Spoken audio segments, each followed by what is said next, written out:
Hi dears, ഇന്ന് ഞാൻ നിങ്ങളായിട്ട് ഷെയർ ചെയ്യുന്നത് വളരെ ഹെൽത്തി ആയിട്ടുള്ള ജ്യൂസിൻ്റെ റെസിപ്പിയാണ്. നമ്മുടെ നാട്ടിൽ സുലഭമായിട്ട് കിട്ടുന്ന പേരക്ക കൊണ്ടാണ് ഈ ജ്യൂസ് ഉണ്ടാക്കുന്നത്. പേരക്ക നമ്മുടെ ശരീരത്തിലെ ബ്ലഡ് പ്രഷർ കുറക്കാനും ശരീരത്തിലുള്ള നല്ല കൊളസ്ട്രോളിനെ കൂട്ടാനും ചീത്ത കൊളസ്ട്രോളിനെ കുറക്കാനും സഹായിക്കും. സാധാരണ ഓറഞ്ച്, ആപ്പിൾ ഇവയിലൊക്കെ ഉള്ളതിനേക്കാളും വൈറ്റമിൻ സി വളരെ കൂടുതലാണ് പേരക്കയിൽ.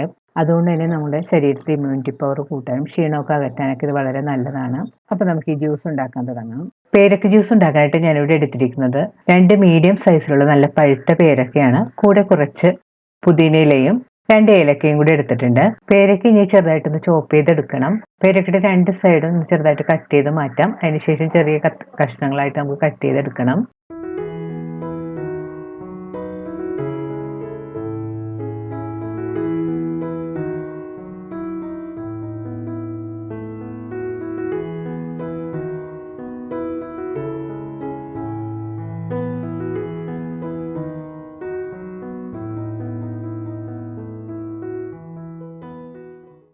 കട്ട് ചെയ്തെടുത്ത പേരക്ക കഷ്ണങ്ങൾ മിക്സിയുടെ ഒരു വലിയ ജാറിലേക്ക് ഇട്ട് കൊടുക്കാം.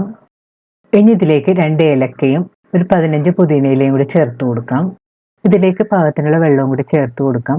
നിങ്ങൾക്ക് നല്ല മധുരം വേണമെങ്കിൽ ഈ സമയത്ത് പഞ്ചസാര ചേർത്ത് കൊടുക്കാം കേട്ടോ. ഞാൻ പഞ്ചസാര ഉപയോഗിക്കുന്നില്ല. ഇനി ഇതൊന്ന് നല്ലപോലെ അടിച്ചെടുക്കാം. പേരക്ക ജ്യൂസ് നല്ലതുപോലെ അടിച്ചെടുത്തിട്ടുണ്ട്. ഇനി നമുക്കിതൊന്ന് അരിച്ചെടുക്കാം. ഒരു ബൗളിൻ്റെ പുറത്ത് ഞാൻ അരിപ്പ് വെച്ച് കൊടുത്തിട്ടുണ്ട്. ഇതിലേക്ക് നമുക്ക് അടിച്ചെടുത്ത ജ്യൂസ് ഒഴിച്ചു കൊടുക്കാം. ജ്യൂസ് അരിപ്പയിലേക്ക് ഇട്ടതിന് ശേഷം സ്പൂൺ കൊണ്ടൊന്ന് ഇതുപോലെ ഇളക്കി കൊടുക്കാം. ഇപ്പോൾ ജ്യൂസ് നല്ല തിക്കാണ്. നമുക്ക് അതിലേക്ക് പാകത്തിലുള്ള വെള്ളമെല്ലാം ചേർത്ത് കൊടുക്കാം. ഞാൻ ഇതിലേക്ക് കുറച്ച് വെള്ളവും കൂടി ഒഴിച്ചിട്ടാണ് അരിച്ചെടുക്കുന്നത്. കൂടുതൽ തിക്കായിട്ടുണ്ടെങ്കിൽ ജ്യൂസ് അരിപ്പയിലൂടെ വീഴാൻ ബുദ്ധിമുട്ടായിരിക്കും. വെള്ളം കൂടി ഒഴിച്ച് കൊടുക്കുമ്പോഴത്തേക്കും നമുക്ക് പെട്ടെന്ന് അരിച്ചെടുക്കാൻ പറ്റും.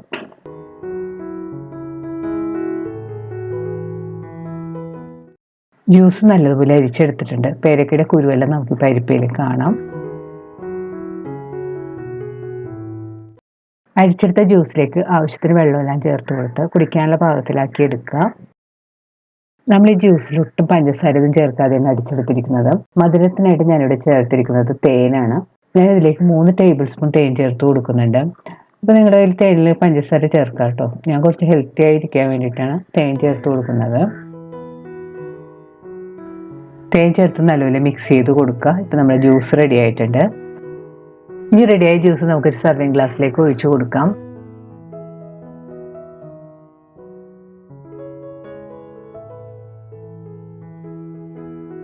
വളരെ പെട്ടെന്ന് ഉണ്ടാക്കിയെടുക്കാൻ പറ്റും. നല്ല ഹെൽത്തിയുമായി നമ്മുടെ പേരക്ക ജ്യൂസ് റെഡി ആയിട്ടുണ്ട്. അപ്പോൾ എന്തായാലും നിങ്ങളൊന്ന് ട്രൈ ചെയ്ത് നോക്കാം. ട്രൈ ചെയ്ത് നോക്കി നിങ്ങളുടെ അഭിപ്രായം കമൻറ്റ് ബോക്സിൽ മറക്കരുത്. നിങ്ങളുടെ ഫ്രണ്ട്സായിട്ടൊക്കെ ഷെയർ ചെയ്യാം.